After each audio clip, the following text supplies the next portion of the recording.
A couple months ago, I noticed at the grocery store, the self-checkouts were plastic only, debit or credit card only. And there were people that were getting ticked off because they're waiting in these long lines. They get up there and then find out that they can't pay with cash and they lose their mind. But you could pay with cash at the regular register. I don't know what the difference is. And then I started seeing signs at some of the smaller businesses like gas stations and whatnot saying, can you please pay with debit or credit because we're short on change? Can you please try not to pay with cash? Can you please, we'll take any change we can get, please, things like that. Now, it didn't affect me because I pay for almost everything with plastic. I really do. I mean, I really wish my barber would take plastic because I have to pay him cash every time. But that's just the way I do things.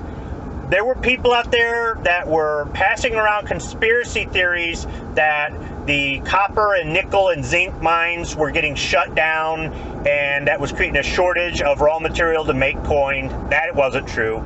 Then there were the conspiracies that the government is trying to force us into a cashless society by getting rid of change. Therefore, they could track every purchase we made. That's not true. Guys, I know you conspiracy theory guys mean well, but if you don't have enough information to answer the question, you just fill it in with your own facts.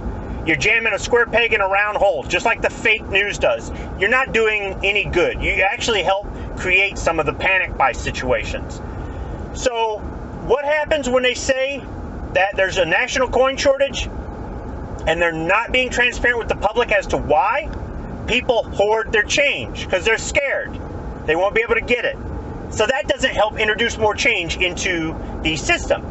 Now, my bank's lobby was closed for, I think, about 4 months or so, 4 or 5 months, and it was drive-through only and ATM only. Now, I hadn't used an ATM card in 20 years, but right when this started, I decided I'd go ahead and get an ATM card just to be on the safe side. Good thing I did because I needed it for those times where I did get cash.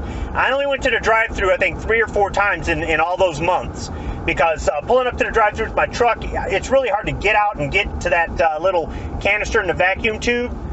And I really don't like going to the drive-thru. I don't like the ATM either. I like to go into the bank, into the branch, and have that interaction with the teller.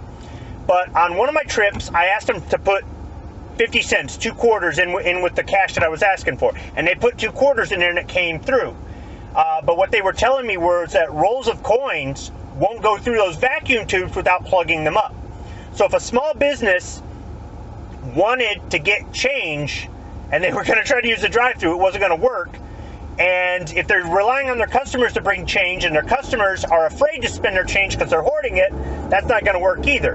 But they finally reopened the lobby to my bank. So I went in there and I asked for a roll of quarters, a roll of dimes, and a roll of nickels. And they gave it to me in with my other paper money. And I asked, hey, what was the deal with that? And they said what happened was that the Federal Reserve closed down their service that repackaged and redistributed change. So they said what they do is they put all their change in bags. They send it to a third party. That third party separates it and counts it. They send it to the Federal Reserve.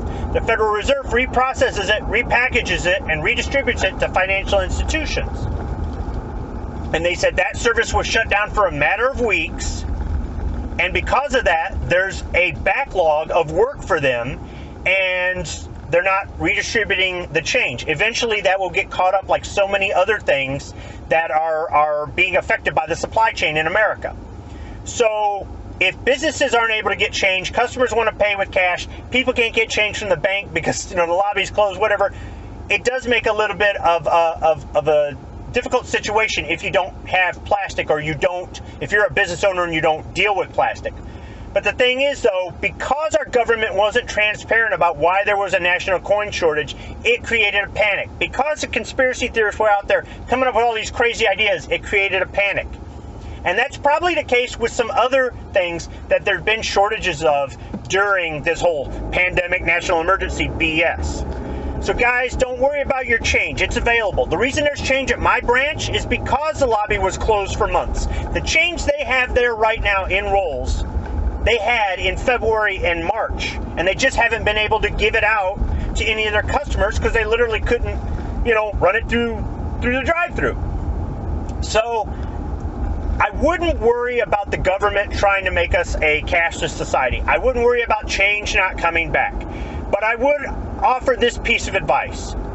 If you've been resistant to having some form of plastic, whether it be a debit card or maybe even just one credit card, you might want to reconsider it. You might want to reconsider it the same way I reconsidered having an ATM card after 20 years. I've got one now. I'll continue to use it. If I can accept it, there are other things to accept. I'm not saying you have to, and I'm not saying you should have to go cashless. I can't even say it right, cashless. But sometimes it's a viable option. And sometimes having the capability to do that can really come in handy. So don't worry about the coin shortage, guys. This too shall pass. You know, you don't handshake anymore. You do the elbow thing. Fuck you.